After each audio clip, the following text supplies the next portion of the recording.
हरि ओम। आपद धर्म क्या है? धर्म की बात तो अनेक जगह होती है, लेकिन आपद धर्म क्या है, इसकी एक कथा छांदोग्य उपनिषद में आती है।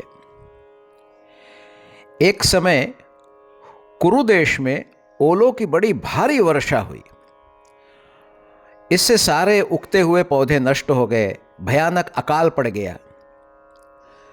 अकाल से पीड़ित प्रजा अन्न के अभाव में देश छोड़कर भागने लगी।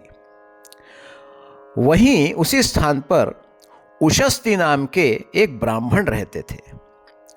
उनकी पत्नी का नाम था आटिकी। वह अभी बालिका ही थी। उसे लेकर उशस्ती भी देश छोड़कर इधर उधर भटकने लगे। भटकते भटकते वे दोनों एक महावतों के ग्राम में पहुंचे। अब भूख के मारे बेचारे उशस्ती उस समय मरणासन्न दशा को प्राप्त हो रहे थे। उन्होंने देखा कि एक महावत उबाले हुए उड़द खा रहा है। वे उनके पास गए और कुछ उड़द उन्होंने देने के लिए उस महावत से कहा। महावत ने कहा, ब्राह्मण देवता, मैं इस बर्तन में रखे हुए जो उड़द खा रहा हूं, इसके अतिरिक्त मेरे पास कुछ भी नहीं है, कोई उड़द नहीं है, मैं कहां से दे दूं आपको? उशस्ती ने कहा, मुझे इनमें से ही कुछ दे दो। इस पर महावत ने थोड़ा सा उड़द उशस्ती को दे दिया और सामने जल रखकर कहा कि लो, उड़द खा लो और पानी पी लो। उशस्ती ने थोड़े से उड़द उसमें से खा लिए और कहा कि मैं जल नहीं पी सकता, क्योंकि इसके पीने से मुझे झूठे पान का दोष लगेगा, उच्छिष्ट दोष लगेगा। महावत को इस पर बड़ा आश्चर्य हुआ। उसने पूछा कि ये उड़द भी तो मेरे ही हैं, झूठे हैं, फिर जल में ही क्या रखा है जो इससे झूठन का दोष आ पड़ेगा? उशस्ती ने कहा, भाई, मैं यदि ये उड़द न खाता तो मेरे प्राण निकल जाते। प्राणों की रक्षा के लिए आपद धर्म की व्यवस्था के अनुसार मैं उड़द खा रहा हूं, पर जल तो अन्यत्र भी मिल जाएगा ना। यदि उड़द की तरह मैं तुम्हारा झूठा जल भी पी लूं, तब तो वह स्वेच्छाचार हो जाएगा।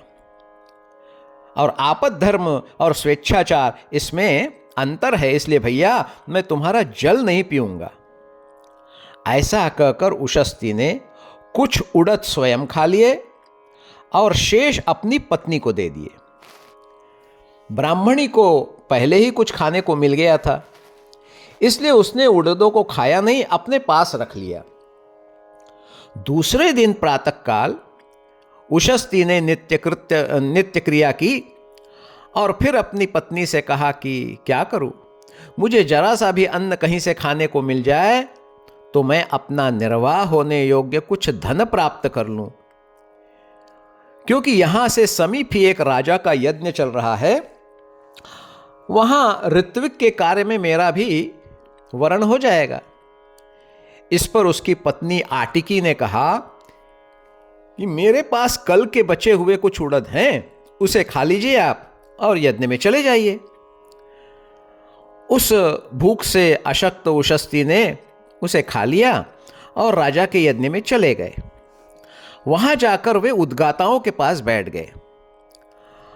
अब उनको क्या दिखा कि उद्गाता कुछ त्रुटिपूर्ण मंत्रों का गान कर रहे हैं। ऐसा देखकर उन्होंने कहा कि प्रस्तोतागण, आप जानते हैं जिन देवता की आप स्तुति कर रहे हैं वे कौन हैं? याद रखिए, आप यदि अधिष्ठाता को जाने बिना स्तुति करेंगे तो आपका मस्तक गिर जाएगा।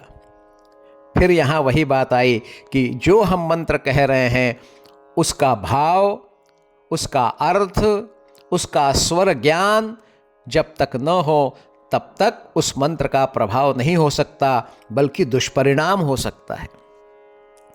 और इसी प्रकार उद्गाता, प्रतिहर्ता सभी से कहा उन्होंने।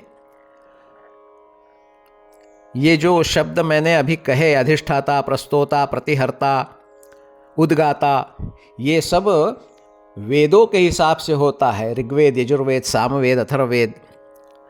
तो ये सब सुनते ही ऋत्विज अपने अपने कर्म छोड़कर बैठ गए। अब राजा ने देखा ऋत्विजों की दशा, तो इस ब्राह्मण से पूछा कि भगवान आप कौन हैं? मैं आपका परिचय जानना चाहता हूं। उशस्ती ने कहा, राजन मैं चक्र का पुत्र उशस्ती हूं। इनके पिता का नाम चक्र था। राजा ने कहा, हो भगवान आप ही हैं उशस्ती? मैंने आपको आपके बहुत से गुण सुने हैं, इसलिए ऋत्विज के काम के लिए आपकी बहुत खोज करवाई थी, पर आप नहीं मिले। फिर मुझे दूसरे ऋत्विजों से वर्ण करना पड़ा। ऋत्विजों का बड़ा सौभाग्य है जो आप किसी प्रकार यहां स्वयं पधार गए हैं। अब सारा ऋत्विज संबंधी कार्य आप ही करने की कृपा करें। उशस्ती ने कहा, ठीक है मैं करूंगा, लेकिन इन ऋत्विजों को हटाना नहीं, इनका अपमान नहीं करना। मेरी आज्ञा अनुसार ये अपना अपना कार्य करेंगे। दक्षिणा भी जो इन्हें दी जाए उतनी ही मुझे दीजिए। न तो मैं इन लोग को निकालना चाहता हूं और न दक्षिणा में अधिक धन लेकर इनका अपमान करना चाहता हूं। मेरी देखरेख में सब काम करेंगे। उसके बाद ऋत्विज उशस्ती के पास जाकर तत्वों को जाना। सारे ऋत्विजों ने, उशस्ती ने उनको सब समझाया और सब यज्ञ कार्य में लग गए और फिर विधि पूर्वक यज्ञ संपन्न हुआ। तो इस कथा से हमको समझना चाहिए कि आपद धर्म क्या होता है, और फिर आपद धर्म के अलावा अगर हम स्वेच्छाचार करें तो क्या होता है। धन्यवाद। हरि ओम।